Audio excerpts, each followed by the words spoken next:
అందరికీ నమస్కారం. ఈరోజు మనం తెలుసుకోబోతున్న కథ అత్తాకోడళ్ళ గ్యారేజ్. సింగినాదపల్లి అనే ఊళ్ళో రామయ్య అనే పెద్ద మనిషి ఉన్నాడు. అతను తన తల్లిదండ్రులకి తొలి సంతానం. అతని తరువాత చెల్లెళ్ళు తమ్ముళ్ళు ఇద్దరున్నారు. మొత్తం వెరసి 5 అన్నదమ్ములు వాళ్ళు.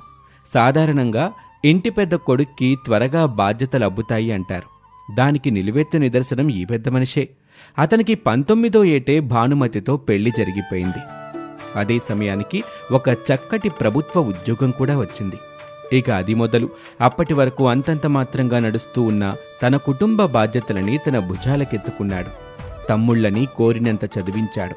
చెల్లెళ్ళకి చదువులయ్యాక పెళ్లిళ్లు చేశాడు.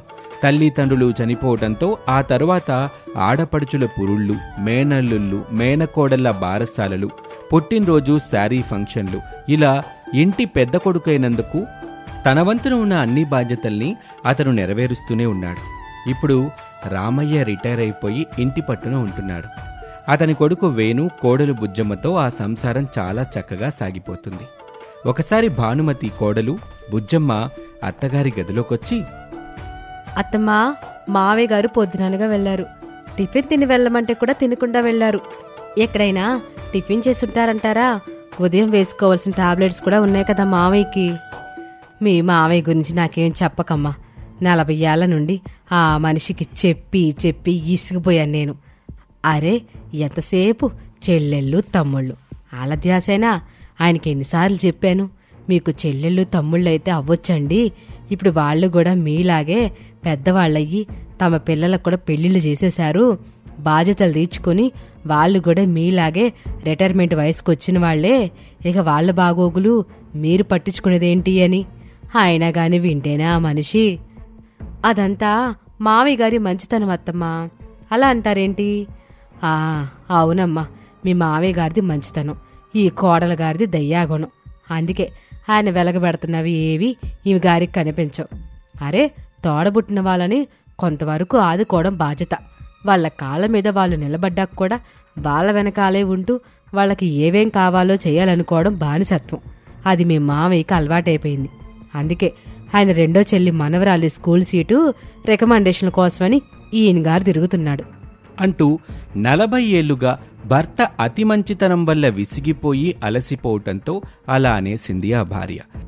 ఈ విధంగా తోబుట్టువులే తన బలహీనత అన్నట్టు వాళ్లకి ఏం కావాలన్నా ఇప్పటికీ రామయ్యే వెళ్లి చేసి పెడతాడు. అందుకే భానుమతికి కోపం. ఎక్కడైనా వయసు పెరుగుతున్న కొద్దీ పెద్దవాళ్ల దగ్గరికి చిన్నవాళ్లు వచ్చిపోతూ ఉంటారు, కానీ ఆ ఇంట్లో మాత్రం చెల్లెళ్ళు తమ్ముళ్ల దగ్గరికి రామయ్య వెళ్తూ ఉంటాడు. అలా రోజులు గడిచిపోతున్నాయి. అన్న అని ఒక కేక వేయగానే తమ్ముడు చెల్లి అంటూ పరుగులు తీస్తూ వెళ్లిపోయే అన్న ఉండటంతో ఆ తమ్ముళ్ళు చెల్లెళ్ళు చాలా స్వార్థానికి ఆ అన్నగారి ప్రేమని వాడుకుంటుంటారు. కేవలం ఆ ప్రవర్తన కారణంగానే భానుమతికి మరుదులు మరదళ్ళు అంటే నచ్చటం లేదు. కాని ఇలాంటివి ఎన్ని చెప్పినా రామయ్య మాత్రం చెప్పినప్పుడు వింటాడు. మళ్ళీ ఏ చెల్లెలో బాధపడుతూ ఫోన్ చేయగానే పరుగులు పెడుతూ వెళ్ళిపోతాడు. ఒకసారి రాఖీ పండక్కి ముందు భానుమతి తన ఆడపడుచులిద్దరికీ చీరలు తీసుకొచ్చి భర్తకిస్తూ, ఇవిగోండి, మీ చెల్లెలకి రాఖీ నాడు పెట్టడానికి చీరలు తెచ్చాను. ఇవి చెల్లెళ్ళు కట్టేలాంటి చీరలే కదా భానుమతి? ఏమోనండి, మీ చెల్లెళ్ళు ఏ రకం కడతారో నాకు తెలీదు. అక్కడున్న వాటిలో చూడ్డానికి బాగున్నవి, వాళ్ళ ఒంటికి నప్పే రంగులో ఉన్నవి, కాస్త ఖరీదైనవి తెచ్చాను. అంతేగాని ఆ చీరలు బరువుగా ఉంటాయా, వాటిని మీ చెల్లెళ్ళు మోస్తే అలసిపోతారా లేదా అని లెక్కలు గట్టి తేలేదు. ఎన్నిసార్లు చెప్పినా అవే ఓవర్ యాక్షన్లు మీకు. మీరేమో వాళ్ల కోసం తహతహలాడిపోతారు. కనీసం వాళ్ళలో ఒక్కరికైనా మీ మీద ప్రేమ ఉందా? అరే, వయసు పైబడుతుంది, నువ్వెందుకన్నయ్య రావడం, మేమే వచ్చిపోతామని ఒక్క చెల్లెలైనా అందా ఏనాడైనా? అసలు అన్న దగ్గరికి చెల్లెలు వస్తారా? చెల్లెళ్ళ దగ్గరికి అన్న వెళ్తాడా చెప్పండి? ఇద్దరూ చెరో కూరలో ఉంటారు. మీరిక్కడికి అక్కడికి తిరగాలి. ఎలా పడితే అలా తిరగడానికి ఇంకా బాలకుమారుడిని అనుకుంటున్నారా మీరు? అంటూ చెడామెడా అవకాశం దొరికినప్పుడల్లా వాయించేస్తూ రామయ్య తోబుట్టువులు అతన్ని ఎంత తక్కువగా చూస్తున్నారో చెప్పే ప్రయత్నాలు చేస్తుంది భానుమతి. కాని అవన్నీ ఆ క్షణం వరకే వింటాడు. ఇలా భార్యాభర్తలకి రిటైర్మెంట్ తర్వాత గొడవలొస్తున్నాయి. కొన్నాళ్ల తర్వాత ఒకసారి రామయ్యకి కాస్త అనారోగ్యం చేసి ఇల్లు కదల్లేని పరిస్థితుల్లో ఉన్నాడు. 2 వారాలుగా బయటికి కదల్లేదు. ఆ స్థితిలో ఉన్న మామగారిని కన్నబిడ్డలా చూసుకుంటుంది ఆ కోడలు బుజ్జమ్మ. అప్పుడు రామయ్య తమ్ముడు, చెల్లెలు అన్నగారిని చూడ్డానికి వచ్చారు. ఏంటన్నయ్యా, ఇప్పుడెలా ఉంది? ప్రతి నెలా చక్కగా చెంగు చెంగునింటికొచ్చేవాడు. ఇప్పుడు నిన్నిట్లా మంచం మీద చూస్తుంటే బాధగా ఉందన్నయ్యా. బాధగా ఉంటుందయ్యా మరిది, ఎందుకుండదు? మీ అన్నయ్యకి 60 ఏళ్లు దాటి చాలా కాలమైంది. ఆయనకి బీపీలు, షుగర్లు అన్నీ ఉన్నాయి. అయినా సరే చెబితే వినకుండా మీ దగ్గరికి ఓ పరుగులు. వయసు పెరిగిన కొద్దీ ఆ వయసుకి గౌరవం ఇవ్వాలని మేము చెబుతున్నాం. మీరు కూడా అదే గౌరవంతో వచ్చి అన్నం చూసిపోతే ఎట్ట ఈరోజు ఇంత డీలా పడేవాళ్ళ ఆ మనిషి?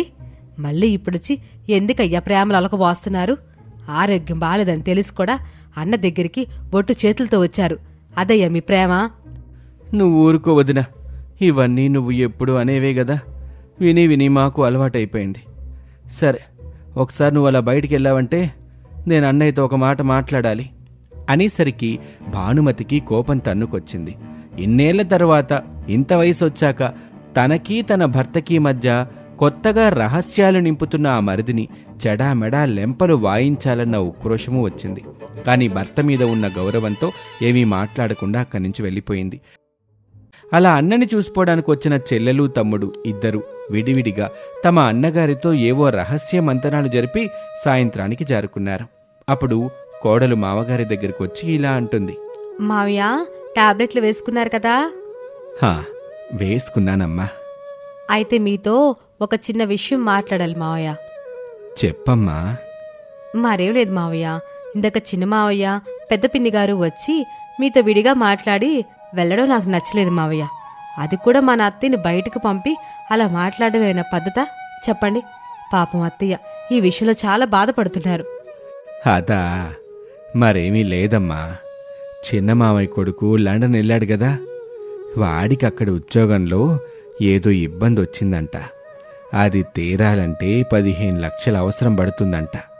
అందుకే అవి ఎలాగైనా ఏర్పాటు చెయ్యి అన్నయ్య అని అడగడానికి వచ్చాడు. ఇంతలో భానుమతి అక్కడికొచ్చింది. అదన్న మాట సంగతి. ఏంటా అన్నయ్య ఆరోగ్యం మీద వీళ్ళిద్దరికి ఇంత శ్రద్ధ అనుకున్నాను. ఒక మాట చెప్పండి, మీ తమ్ముడు మీకన్నా పెద్ద హోదాలో ఉద్యోగం చేశాడు. సర్వీసులో ఉన్నప్పుడు లంచాలు అవి బాగానే బొక్కేవాడు కదా. అందుకే కదా ఒకసారి సస్పెండ్ కూడా అయ్యాడు. అప్పుడు నా నగలు తాకట్టు పెట్టేగా పై అధికారికి లంచాలు అవి ఇచ్చి మళ్ళీ సర్వీస్ ఇప్పించింది. ఆ తర్వాతైనా మళ్ళీ లంచాలు ఆపాడా? లేదుగా. ఆ డబ్బులతో ఎన్ని ఇళ్ళు కొన్నాడో, ఎన్ని పొలాలు కొన్నాడో నాకు తెలియదనుకుంటున్నారా? అవన్నీ అమ్ముకొనో తాకట్టు పెట్టుకొనో డబ్బులు అవి ఏర్పాటు చేసుకోవచ్చుగా. పోనీ అతని కొడుకు లండన్లో ఉద్యోగం చేయడం బట్టి ఎన్నాళ్ళవుతుందండి? ఇన్నేళ్లలో సంపాదనంతా దాచుకోకుండానే తినేశాడా? అది కాదే, పాపం వాడికి ఏ ఇబ్బంది ఉందో అందుకే నన్ను అడిగాడు. నాకు మా కొలీగ్స్ అందరూ కలిసి రిటైర్మెంట్ అప్పుడు నా మీద గౌరవంతో మనిద్దరి పేరున ఒక ల్యాండ్ గిఫ్ట్ చేశారుగా, అది బాగానే విలువ చేస్తుంది ఇప్పుడు. అందుకే దాన్ని పెట్టి వాడికి ఆ డబ్బు సర్దుబాటు చేద్దాం అనుకుంటున్నాను. నువ్వు సంతకం పెట్టాల్సి ఉంటుంది భానుమతి. ఇంకా ఈ జన్మకి మీకు బుద్ధి రాదు అంటూ భానుమతి అక్కడి నుంచి వెళ్ళిపోతుంది. అప్పుడు రామయ్యకి ఏం మాట్లాడాలో ఏం చెయ్యాలో తోచలేదు.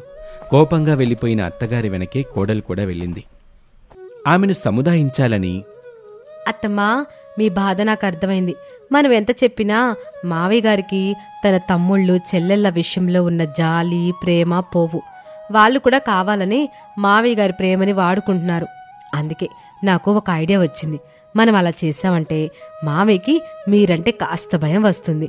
మావయ్యని స్వార్థం కోసం వాడుకుంటున్న తమ్ముళ్ళకి వాళ్ళ చెల్లెలకి బుద్ధి కూడా వస్తుంది అని తన అత్తగారి చెవిలో తన ప్లాన్ ఏంటో చెప్పింది. ఇక ఆ ప్లాన్ని అమలు చేసే పనిలో ఆ అత్తాకోడళ్ళు ఉండగా వారం తర్వాత డబ్బులు కావాలన్న రామయ్య తమ్ముడు అన్నగారి దగ్గరకొచ్చాడు. డబ్బు విషయం ఏం చేశావన్నయ్యా? ఈ పెదనాన్న ఉన్నాడు అన్న ధైర్యంతో పాపం వాడక్కడ లండన్లో డబ్బుల కోసం ఎదురు చూస్తున్నాడు. నిజమేరా తమ్ముడు, కాని ఇప్పటికిప్పుడు అంత డబ్బంటే ఎట్లాగాని ఆలోచిస్తున్నాను. అదేంటన్నయ్యా, నీకు వదినకి మీ ఫ్రెండ్స్ అందరూ ఇచ్చిన ల్యాండ్ ఉంది గదా, అది ఇప్పుడు 2 కోట్లపైనే విలువ చేస్తుంది గదా. అది ఎక్కడైనా పెట్టి డబ్బులు తీసుకో. ఎంత? మరో 6 నెలల్లో అప్పు కట్టేసి మన ల్యాండ్ మనం విడిపించుకోవచ్చు. అది నిజమే తమ్ముడు, కానీ ఈసారి మీ వదినికి నా మీద బాగా కోపం వచ్చిందిరా. అందుకే తను సంతకం పెడితేనే గాని ఆ ల్యాండ్ తనఖాబెట్టలేను. మీ వదినేమో వారం నుండి నాతో మాట్లాడడం లేదు. ఇంతలోనే అక్కడికి బుజ్జమ్మ వచ్చింది. చిన్నమావయ్య, ఎప్పుడొచ్చారు మీరు? ఇంట్లో అందరు బాగున్నారా? అంటూ పలకరించి లోపలికి వెళ్ళి ఆయన కోసం చల్లటి మజ్జిగ కలుపుకొని వచ్చింది. కోడలిచ్చిన మజ్జిగ తాగిన ఆ చిన్నమావగారి కడుపులో కొత్తగా గడబిడలు మొదలయ్యాయి. అందుకే అనుమానం తీర్చుకోవడానికి బాత్రూంకి వెళ్ళాడు. ఇంకా అది మొదలు గేట్లెత్తేసిన డ్యాంలాగా అయిపోయింది అతని పరిస్థితి. తడవ తడవకి నీరసం పెరిగిపోసాగింది. ట్యాంకు నిండుగా నీళ్లుండటం వల్ల శ్రమలేదు గాని ఆ చిన్నమావగారికి బాత్రూంకి వెళ్లాలంటేనే భయం మొదలైంది. ఎక్కడ ఆ బాత్రూంలో నీరసం వచ్చి పడిపోతాడు అని. అలా తన అన్నగారి దగ్గర డబ్బుల కోసం వచ్చిన ఆ తమ్ముడు అక్కడే 2 రోజులు రెస్ట్ తీసుకొని గానీ వెళ్ళలేని పరిస్థితి వచ్చింది. అప్పుడు అత్తగారు భానుమతి కోడలతో ఇలా అంటుంది. కోళ్ళ, నువ్వు చెప్పిన ప్లాన్ వర్కౌట్ అయ్యిందే. మీ చిన్న మామగారికి ఎక్కడ పడితే అక్కడ రోడ్ల పక్కన ఏ చెత్త తిండి కనబడితే ఆ చెత్త తిండి తినే అలవాటు ఉంది కనుక మనం మజ్జిగలో కలిపించిన పౌడర్ సంగతి ఎవరో కనిపెట్టలేకపోయారు. ఎలా కనిపెడతారు అత్తమ్మ? అది ఫుడ్ అలర్జీ వల్ల జరుగుంటుందని డాక్టర్ చెప్పాడుగా. ఏవైనా అత్తయ్య, హెర్బల్ ప్రొడక్ట్స్తో ఉన్న సౌకర్యమే అది. ఆరోగ్యాన్ని బాగు చేసుకోవాలన్నా పాడు చేసుకోవాలన్నా సరే. ఎక్కడితో ఏమైపోలేదమ్మాయే. ఆ తర్వాత మా ఆడపడిచి వస్తుంది. ఆమె కూడా ఓ 5 లక్షలకి టెండర్ పెట్టెళ్ళింది కదా, ఏదో హాలిడే ట్రిప్కి వెళ్ళి రావడానికని. వీళ్ళిద్దరికీ అన్నయ్య ఆరోగ్యం పాడిందైన బాధ కన్నా అన్నయ్య సమయానికి డబ్బులు సమకూరుస్తాడా లేదనే ఆందోళన ఉంటది. అంత స్వార్థపరులు ఈ మోక. మొదట్లో ఇట లేరమ్మాయి, పెళ్ళిళ్ళు అయ్యాకే ఇట తయారయ్యారు అందరూ అని అంటుంది. అందుకే ఆ తరువాత దొంగ ఏడుపులేర్చి డబ్బులు పట్టుకుపోవడానికి వచ్చిన ఆ ఇంటి రెండో ఆడపడుచు కూడా ఇదే విధంగా మరోసారి తన అన్నయ్య ఇంటికి స్వార్థంతో రావాలంటే భయం వేసేలాగా మరో చిట్కా చెప్పింది ఆ కోడలు. తన ఇంటికి డబ్బుల కోసం వచ్చిన తమ్ముడు చెల్లెలికి వెంటనే అలా అవ్వటం చూసిన రామయ్యకి ఈ విషయం అర్థమైంది. అందుకే తన భార్య భానుమతితో, భానుమతి, తప్పు నాదేలేవే. ఇంక నా తమ్ముళ్ళని చెల్లెళ్ళని ఏమీ చేయకు. ఒకరి తర్వాత ఒకరు మన ఇంటికొచ్చి ఇబ్బంది పడి వెళ్తున్నారంటే ఎవ్వరూ చెప్పకపోయినా అది నీ పని అయ్యుంటుందని నాకు తెలుసు. ఇంక నా తమ్ముళ్ళు చెల్లెళ్ల సంగతులు నేను తలదోర్చను గాని నా ఇంటికొచ్చి వాళ్ళు బాధపడుతుంటే మాత్రం నేను చూడలేకపోతున్నాను. అలా మాట్లాడతారేంటి మావయ్య? ఇప్పుడు కూడా మీరు అత్తమ్మని చాలా తప్పుగా అర్థం చేసుకుంటున్నారు. అత్తమ్మ ఇదంతా చేసింది మీకు వాళ్ళకి విషయం అర్థం కావాలని. ఏ విషయం తెలుసా మావయ్య? పెద్దవాళ్ల బాధ్యత ఒక వయసు దాటే వరకు ఉంటుందని. అయినా ఎవరి కాళ్ళ మీద వాళ్ళు నిలబడ్డారు. వాళ్ళ పిల్లల సంపాదనలో పడ్డారు. ముందు జాగ్రత్తగా ఆస్తులు వగైరాలు సమకూర్చుకున్నారు. అయినా సరే అవసరం అంటే అన్నవైపే చూస్తారు మావయ్య మీ తోడబుట్టిన వాళ్ళు. మీరు వాళ్ళకి నిజంగా కష్టంలో సహాయం చేస్తే ఇప్పటికీ అత్తమ్మకి ఏ ఇబ్బంది లేదు. కానీ వాళ్ళు తమ అవసరాలకి మిమ్మల్ని వాడుకుంటున్నారు. నువ్వు ఆగవే కోళ్ళ. ఏంటయ్యా ఇప్పుడు? నీ తమ్ముళ్ళని చెల్లెళ్ళని ఇబ్బంది పెట్టి బెదరగొట్టే రాక్షసిని అయిపోయాను కదా నేను. మరి నీ పెద్ద చెల్లెలి మొదటి బిడ్డని కన్నప్పుడు ఆమె కామెరలొస్తే అటు తల్లికి ఇటు బిడ్డకి ఎన్ని రోజులు సేవలు చేశానే. అప్పుడు నాలో నీకు ఈ రాక్షసి కనిపించలేదా? అప్పుడు నా ఆడబిడ్డ అనుకోలేదయ్యా, నా బిడ్డ అనుకొని చేశాను. అలా ఒక్కొక్కరి విషయంలోనూ నేను నా అనుకున్నాను గనకే చేశాను. కాని రాను రాను నీకు వాళ్ల మీద ప్రేమ మితిమీరిపోవడం, వాళ్ళు దాన్ని నీ బలహీనతగా తీసుకొని నిన్ను వాడుకొని తమ పబ్బం గడుపుకోవడం వల్లే నాకు వాళ్ళు విరోధులయ్యారు. ఇంత వయసొచ్చాక కూడా నువ్వే వాళ్ల కోసం వెళ్తున్నావే. వాళ్ళు నీకోసం రారా? నీకు వాళ్ళు కావాలి, వాళ్ళకి నువ్వక్కర్లేదా? ఇలా అయితే వాళ్ళిళ్లలో నీకేం విలువ ఉంటుంది చెప్పు అంటూ అసలు భానుమతికి ఎందుకని రామయ్య అతి మంచితనం వల్ల విసుగు కోపం వచ్చిందో ఆ రోజు కుండలు బద్దలు కొట్టేసింది. దాంతో ఇన్నేళ్లుగా తన భార్య మనసులో దాగి ఉన్న ఆవేదన పూర్తిగా అర్థమైంది రామయ్యకి. అందుకే కుటుంబ పెద్దవాడిగా తనకి బాధ్యతలే కాదు కొన్ని హద్దులు ఉంటాయని తెలుసుకున్నాడు. అదే విషయాన్ని తన తమ్ముళ్లకి చెల్లెలకి తెలియచెప్పాడు కూడా. అప్పుడు స్వార్థంగా ఆలోచించిన ఆ తోబుట్టువుల్లో కూడా ఆలోచనలో మార్పు వచ్చాయి.